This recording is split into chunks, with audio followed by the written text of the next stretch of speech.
The overall goal of this procedure is to demonstrate a capillary electrophoresis immunoassay using a commercial platform. This platform would distinguish and quantitate protein targets from a biological sample, which could be sourced from cell culture, tissues, and biofluids.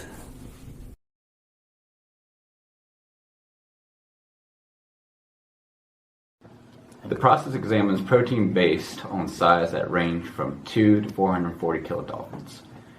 The advantage of this automated procedure over traditional procedures, like a Western blot, is that capillary electrophoretic immunoassays eliminates the need for gels, transfer devices, and manual washes.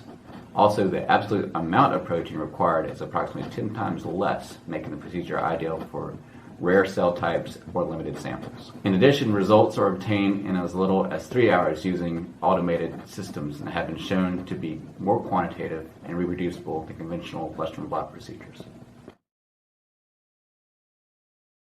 Prepare the samples and reagents from the kit, including sample buffer, dithiothreatol, fluorescent master mix, and biotinylated ladder, according to the manufacturer's product insert.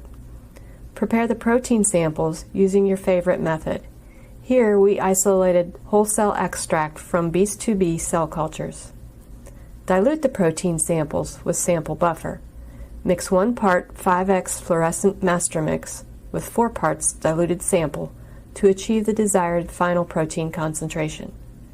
An example calculation is shown for making 70 microliters of 0.2 microgram per microliter final protein concentration, starting with a protein stock concentration of 1.2 micrograms per microliter. Master mix is 1/5 of the total volume, in this case 14 microliters.